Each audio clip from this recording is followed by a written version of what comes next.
Okay, y'all, I'm out here at the range kind of finishing up a couple gun reviews and thought I would take a second to address a lot of the questions and comments that I get either via private message through Facebook, emails, or comments. So one of the big ones that I get often is, what gives me the right to have an opinion on firearms? Why am I someone you should be listening to? Which truthfully is a damn good question. I don't claim to be the entire be-all authority on firearms, but I will tell you I spent 4 years in the Marine Corps. Much of that time I did a lot of training, qualified with several different firearms, as well as served as a coach toward the end of my tour, helping other Marines qualify that maybe struggled.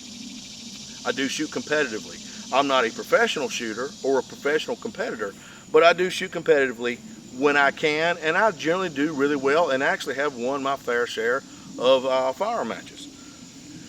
I have been doing gun reviews almost 12 years now. Now understand, Range Hot is just a cat hair over 3 years old, but before that I had several other publications that I wrote for. So I've been doing this a little while, not to mention the fact that, I've been shooting most of my life. I have continued to train even after the military. So I spend a lot of time and effort trying to keep abreast of what's new and what's working, what's good and what's not good. So if you have any more questions about my validity, which I don't blame you if you do, I do have a bio over on rangehot.com that you can check out. And that way, maybe give you a little bit more confidence when you read one of my articles or watch one of my YouTube videos. The second thing that I get from a lot of people is, what are the criteria that I go through when I'm reviewing a firearm?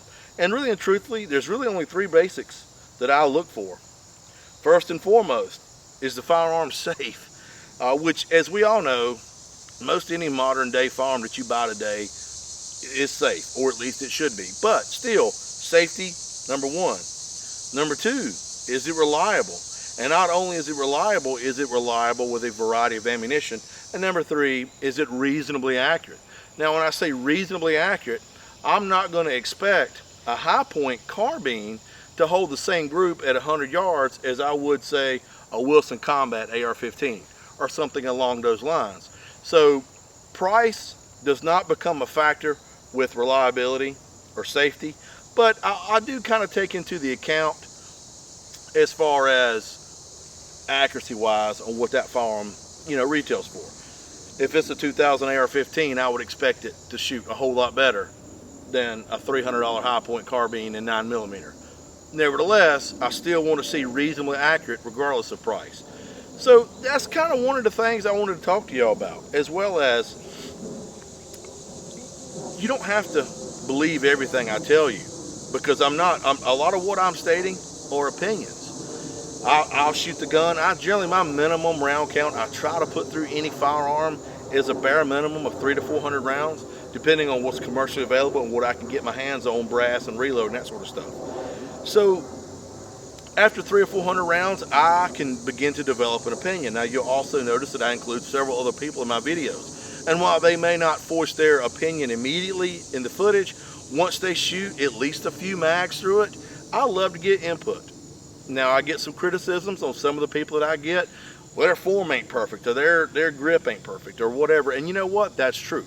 But a lot of the people that I get that shoot these test guns are brand new to the gun world. So before I run them through a basic pistol class, I just get them safe, let them shoot it, and now look at that as almost like a blank canvas. They're not going to have any preconceived notions about anything. Now, once they shoot a few mags through it or whatever, and if there are some issues, once the camera goes off, if they're interested, I will work with them to correct that. But not everybody I've got to shoot these guns is a pro shooter or even an expert, and a lot of them are, like I said, beginners. So when you watch the videos, we don't all have to be YouTube commandos and point out every little problem that somebody might have when they're shooting. You know what? Nobody was born, an expert shooter. So that's the reason for that.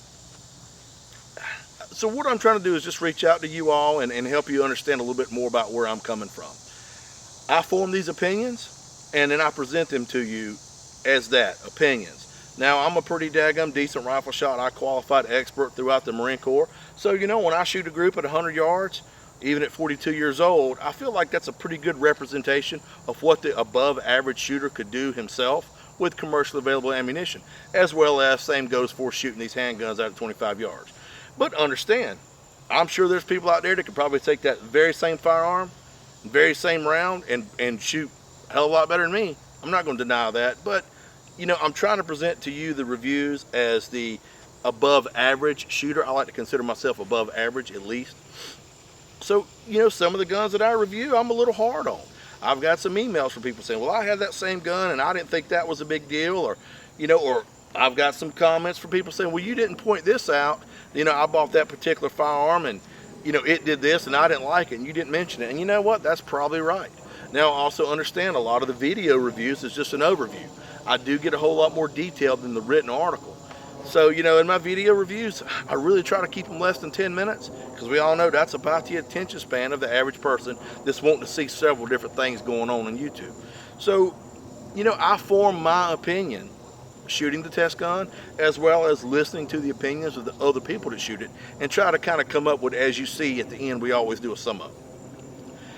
If you don't like something, let me know. If you like something, let me know. If you give me a thumbs down on YouTube, hey man, that's cool. Let me know why. If you see there's a problem with something or something's not quite jiving, let me know. That way, I can make it better. Because I'm coming to you right now and telling you, I ain't perfect. And I don't claim to be. I just started doing video, learning and shooting video a few years ago. So I still got a long way to go. But I rely on the people that watch and criticize my videos to get better. Leave a comment. If you give me a thumbs down, let me know why. If you give me a thumbs up, let me know why. If you think there's something that needs to be done a little different or you'd like to see a little something different, let me know. I'm really good at taking constructive criticism. I don't get all upset or butt hurt, pardon me, because I don't claim to be an expert. There's a lot of people that watch my YouTube channels that know a hell of a lot more about this than I do. So when they take their time to comment, good or bad, I promise you I take that to heart. Now look, I don't want you to troll me and make fun of my shirt or my shoes or my haircut because I don't care about that stuff. So anyway, I just wanted to kind of give you a little heads up of where I'm at with it. And I want you to always feel free to reach out to me on YouTube, Instagram, Facebook, Twitter. Let me know what you're thinking. Let me know how we can do it better, what you'd like to see different, and I'm going to keep on keeping on. So as always, take care of yourselves and each other, and I look forward to seeing you at the range.